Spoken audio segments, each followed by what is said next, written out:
Hello my dear students and welcome to Zenith Academy Online. My name is Shagufta Jaipuri and today I am your physics teacher and I'll be teaching you physics for CBSE class 12, and in this video lesson we are talking about chapter 9 of physics, that is ray optics and optical instruments. So let's get started. Now before diving deep into ray optics and optical instruments and all those things, first we should know what light is. So here you can see an electromagnetic spectrum and visible light is a small part of it. And human eye has the sensitivity to detect electromagnetic waves within a small range of electromagnetic spectrum. So a small range of electromagnetic spectrum is there and our eyes is sensitive to it. Okay. Now electromagnetic radiation belonging to this region of the spectrum of wavelength of around 400 nanometer to 750 nanometer is called light. So this is light. Okay, visible range of the electromagnetic spectrum, this is from around 400 to 700 nanometers. Now it's mainly through light that we studied and the sense of vision. So two things are important, light and the sense of vision, that we know and interpret the world around us. So, suppose this is a flower. How do we know it is a flower? So, when light falls on it, it reflects and come to our eyes. Our eyes has this sense of vision, and that is why we are able to interpret it as a flower.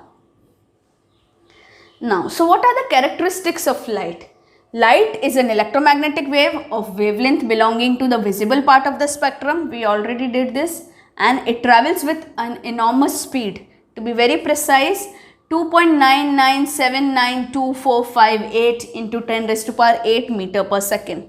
But for the ease of calculation and for many purposes, we take the speed of light as 3 into 10 raised to power 8 meter per second. So you have to remember this value, 3 into 10 raised to power 8 meter per second. And it travels in straight line. So these are the characteristics of light, that it is a part of electromagnetic spectrum, and it travels with an enormous speed of 3 into 10 raised to power 8 meter per second, and it travels in straight line, that is rectilinear propagation. So students, just now we have studied that light is an electromagnetic wave, and also we studied that it travels in straight path. So these two are contradictory things, right? We say that light travels in straight line. So how do we say that light is an electromagnetic wave? See, the wavelength of light is very small. Okay, the wavelength of light is very small compared to the size of the ordinary objects that we encounter. Ordinary objects like your pen, your book, your table, your chair, the door, anything. Okay, so these objects are a size of the order of few centimeter or larger, and in comparison to this, the wavelength of light is very small. So if you see a large wavelength, okay, what is wavelength? This thing. And when you compare a small wavelength, okay, like this, okay, so light has a very small wavelength. So in this situation, as you learn in chapter 10, a light wave can be considered to travel from one point to another along a straight line joining them. So suppose from one point to this point it has to travel. So here it is traveling like this, but light wave can be considered to travel from one point to this another point in a straight path. Okay, so since the wavelength is so small, so from one point to another it travels in straight path joining them. So if this is one point, this is another point, this is another point, so the difference is so small that it is assumed to be straight. Okay, so a light wave can be considered to travel from one point to another along a straight line joining them, and the path is called a ray of light. And the bundle of such rays constitutes a beam of light. So this is a ray of light, and a bundle of so many rays is considered what? It is considered as a beam of light. Okay. So in this chapter, my dear students, we will study reflection of light, refraction of light, dispersion of light, the image formation by plane and spherical reflecting and refracting surfaces, the construction and working of some important optical instruments including the human eye. But in this video module, we will concentrate on reflection of light. So let's go ahead. So first you should know that your light behaves like a particle as well as it behaves like a wave. So this is given in a box in your NCERT textbook, so I'll just explain this part. So Newton's corpuscular theory or corpuscles theory stated that light consists of particles, okay, light consists of particles that traveled in straight lines. It also assumes that light energy is concentrated in tiny particles called corpuscles. So these corpuscles, okay, that tiny particles, in that the light energy is concentrated. And he further assumed that corpuscles of light were massless elastic particles. Okay, so this is the particle theory of light. Okay, but Huygens argued that if light were made of particles, so when light beams crossed each other, okay, the particles would collide and cancel each other, right? But this doesn't happen. So he proposed that light was a wave. So we had two theories going on at that time, that light behave as a particle according to Newton's corpuscles theory, and according to this theory light was a wave. Okay. Now the wave theory and the particle theory of light were long considered to be at odds, okay, with each other. But in the early 20th century, with the realization that particles behave like waves, okay, now in the early 20th century it was discovered that particles also behave like waves, and the two models for these theories were acknowledged as complementary, a step that greatly facilitated new insights in the field of quantum mechanics. Okay, so by understanding and learning the fact that particle behaves like wave, okay, we came to a conclusion that your light has a particle nature as well as wave nature. So always remember this. Now let us go on to our first topic, that is reflection of light by spherical mirrors. Now we all know the laws of reflection. We have been studying this since a very early age. The first law is the angle of reflection equals the angle of incidence. See, if this is the surface, reflecting surface, this is a plane mirror and this is the normal, okay. So the angle of incidence, that is the angle that the incident ray makes with the normal, this angle theta 1 is equal to the angle of reflection, that is the angle that the reflected ray makes with the normal. Okay, so these two angles are same. This is the first law. The second law states that the incident ray, the reflected ray and the normal to the reflecting surface at the point of incidence. So at this point of incidence, okay, the incident ray, the reflected ray and the normal to the mirror at the point of incidence, all three of them lie in the same plane. So these are the two laws of reflection, and these laws hold true for a plane mirror as well as the curved mirrors or the spherical mirrors. Now let us first talk about the Cartesian sign conventions. So if we know the sign conventions, it will be very easy for us to draw the ray diagrams and understand and read the ray diagrams. Okay, so suppose if this is the mirror, okay, and this is the principal axis and this is the center of the mirror, geometrical center of the mirror known as pole. Okay, so whatever distance we measure towards the right of the mirror, they are always positive, and the distance measured towards the left are always negative.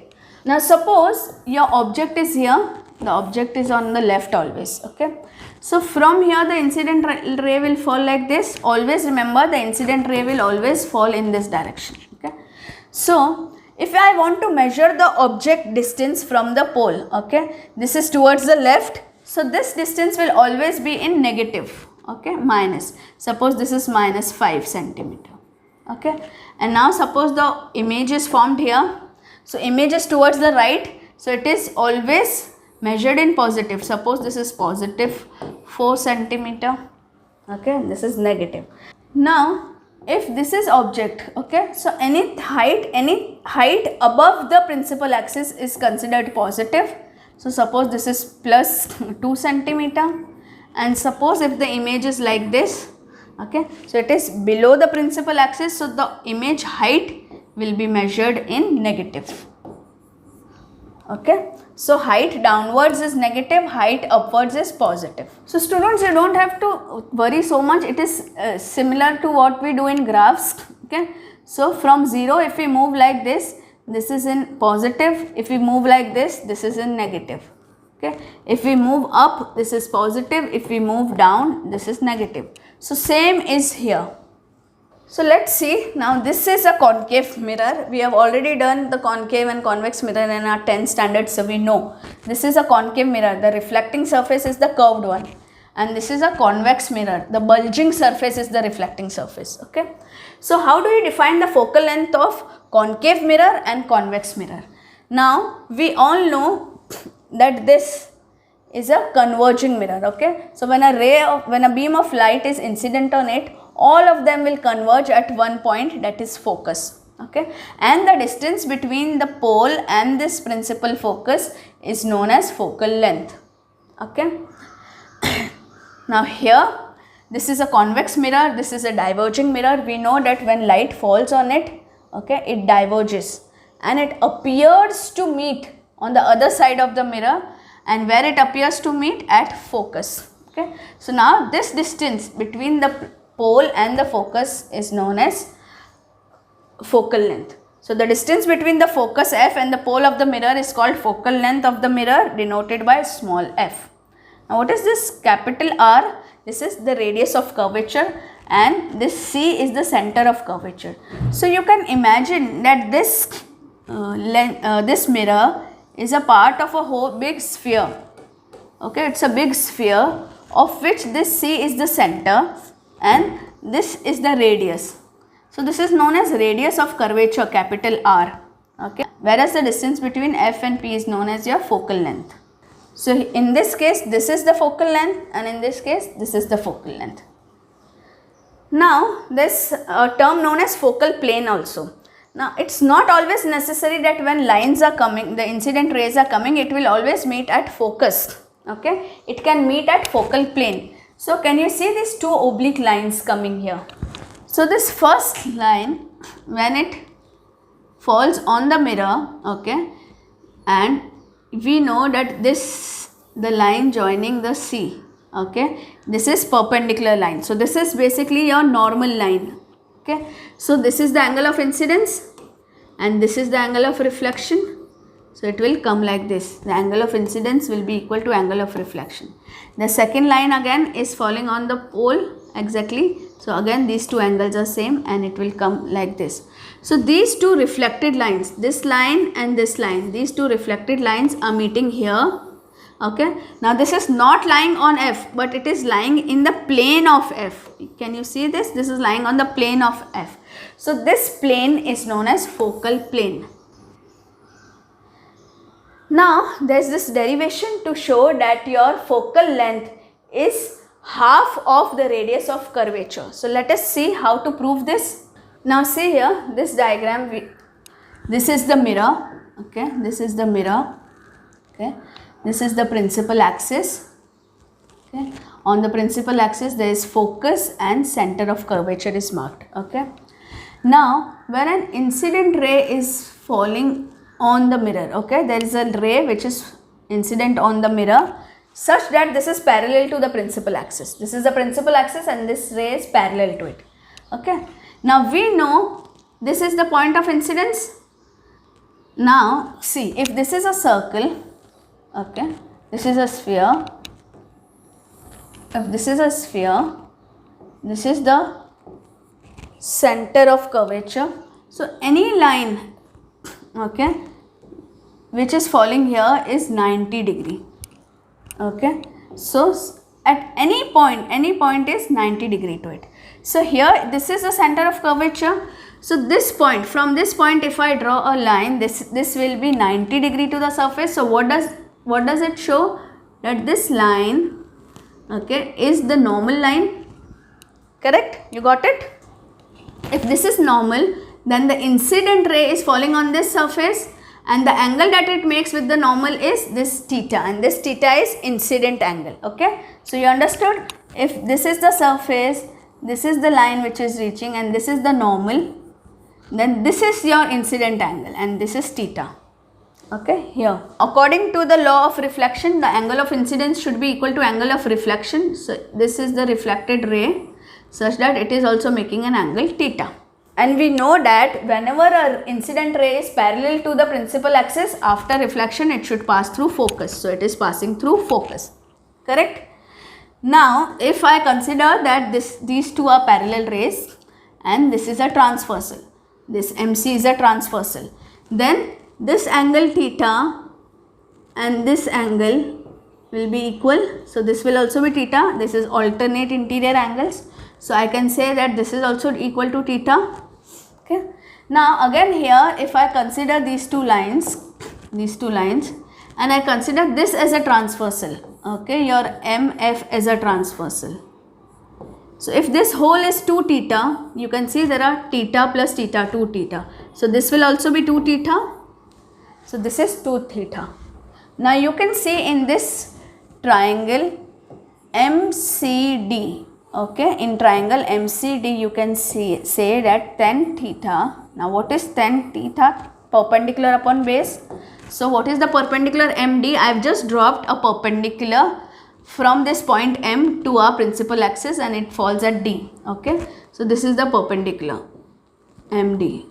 Perpendicular is MD and base is CD. Now in this triangle, in triangle MFD,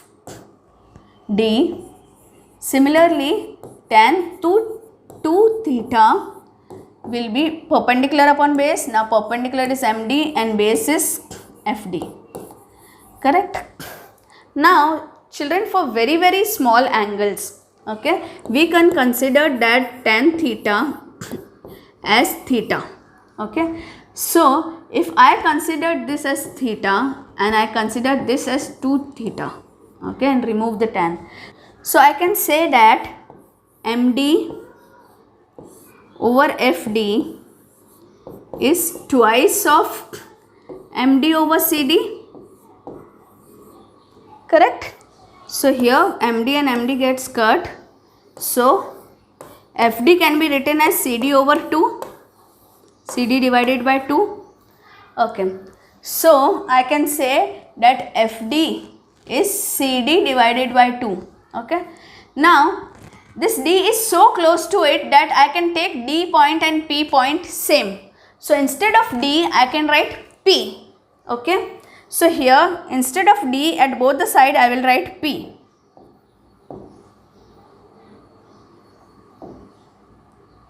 So FP is equal to CP over 2. Okay.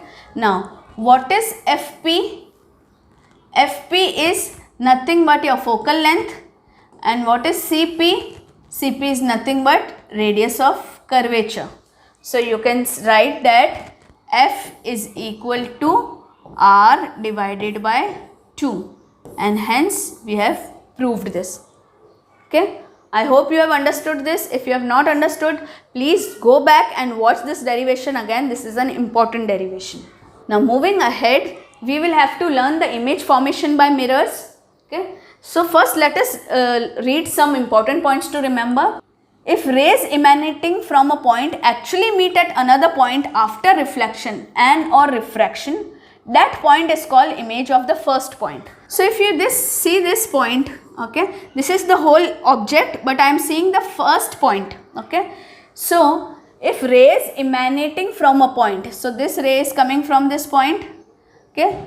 After reflection, okay, if rays emanating from a point actually meet at another point after reflection. So this is one ray, one is coming here and then after reflection it is passing through focus. Another one is passing through center of curvature and again bouncing back on the same thing. So both the rays after reflection are meeting at this point. Okay, this is the point where the reflected rays are meeting. Okay, this point, this is called the image of the first point. So this is the image of the first point. Similarly, if I take the second point as this is the image of the second point. This is the image of the third point. This is the image of the fourth point, and hence you join all the points and make your total image. Okay. Now we should also know what are real and virtual images. So an image is formed when the light rays coming from an object meet at a point after reflection from a mirror. We just now saw, and in case of lens we will talk about refraction in our coming videos. So the images are of two types, real images and virtual images. What is real image? It is formed when rays of light that comes from an object or source meet at a point after reflection from a mirror. Okay, so when the rays are coming from the object after reflection, all these rays should meet at one point. Okay. Now real images can be formed on a screen and can be seen with the eyes. So what a virtual image? Virtual image is an image in which the outgoing rays from an object do not meet at a point. Okay, they do not meet at a point. So from the source, when the incident ray is falling, they do not meet anywhere. Okay, they just diverge. Okay, they go in some other direction, but it will appear to meet at a point in or behind the optical device. Okay, so if this is a mirror, these are the rays coming. Okay, and if after reflection they meet at a point, okay, this type of an image is known as a real image. But suppose if these are the rays which are coming, these are the incident rays, and they diverge. Okay, so they appear to meet at some point. Okay, so this type of an image is known as virtual image. So they do not actually meet after reflection from a mirror. A plain mirror always forms a virtual image, and that is why you cannot touch that image, or it cannot be obtained on the screen, whereas real images can be obtained on screen. So if you see, this is the object. Okay, this is the incident ray. Okay, after reflection it is passing through focus. This is another incident ray. After reflection it is going like this. So both of these rays are meeting at this point. Okay, so this image that is formed is real. Okay, whereas in this case, if you see, this is the object. Okay, this is the first incident ray. Okay, after reflection it is getting diverged. Okay, now this is the second incident ray. Okay, and it is coming back. Okay, so both these rays are not meeting anywhere, but they appear to meet here. Okay, they appear to meet here. So this is a virtual image. Okay, we all have studied about real and virtual images already in our 10th standard. So now let's come to the formation of ray image by spherical mirrors. So let us first study the rules for obtaining image formed by spherical mirrors. So this is the first rule. Okay, what does the first rule say? That whenever the incident ray is parallel to the principal axis. Okay, so you see the concave mirror and convex mirror. In both the cases, this is the principal axis, and in both the cases this incident ray is parallel to the principal axis. So when it is parallel to the principal axis, after reflection it should pass through focus. So since it is a concave mirror, this is a converging mirror, so it will come back, converge like this. Okay, so after reflection it will pass through focus, and it will also follow the laws of reflection. See here, if I draw a normal at C, the angle of incidence is equal to angle of reflection. So the first rule says parallel to principal axis, after reflection should pass through focus. Here also this is parallel to principal axis, but since it is convex mirror, it has to be diverging, so it appears to have diverged from focus. Okay, if you see here, this line when you extend it reaches focus. So our first rule says that whenever your incident ray is parallel to the principal axis, after reflection it should pass through focus. Parallel to incident ray, after reflection pass through focus.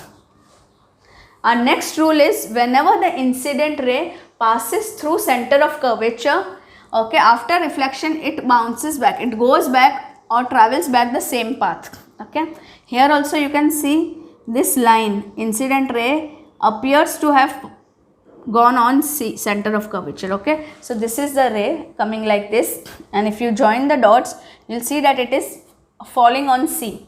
Okay, and from here itself it will go back. The third rule says that whenever your incident ray passes through focus, after reflection it should become parallel to the principal axis. So this is incident ray passing through focus, you can see through focus, after reflection it will become parallel. Here also if you see this is the incident ray, it is falling on focus. See, this is the dotted line, it is appearing to fall on focus. After reflection it will become parallel to the principal axis. The last rule says that if the incident ray falls exactly on pole, okay, this is the pole. If it falls exactly on pole, it will follow the rule of reflection. It will make an angle such that the angle of incidence is equal to angle of reflection. Here also the same case. So now let's go ahead and make one ray diagram for image formation by a concave mirror. So here I have made a principal axis. This is my concave mirror. Okay. Here I have marked F. Okay. This is P. So whatever distance is this distance C is your center of curvature. So if you are drawing with a compass, keep the pointer of the compass here. Okay. Keep the pointer of the compass here and the pencil here, and then just draw with the help of a compass. So if this is say 4 centimeter, this should be 2 centimeter. Okay, whenever you are drawing it, because we just now derived this, that the focal length is half of this. Now suppose the object is somewhere here like this. This is AB. Okay. Now we will follow the rule. First we will make a parallel line. The incident ray is parallel to the principal axis. Then what does our rule say? That if incident ray is parallel to principal axis, it should pass through focus. So we will draw a line passing through focus like this. Okay. Now according to second rule, we will make a line passing through C at a center of curvature. You have to draw a straight line. Mine is not a very straight line. So if it passes through C, it will trace back the same path again. So I can make an arrow like this. So these are the two reflected lines. They have met at this point. If I join this to the principal axis, I have to draw perpendicular. So this is your A dash, B dash, right? Always remember that this is your focal length. This is your radius of curvature. Also, this was your object distance from the pole. This is denoted by U. The image distance from the pole is denoted by V. Okay. So these things you should keep in mind. Also remember that you can draw one more ray starting from A and you can make it fall on P. And you can see the diagram on the right above corner. This reflected line will also meet at the same point.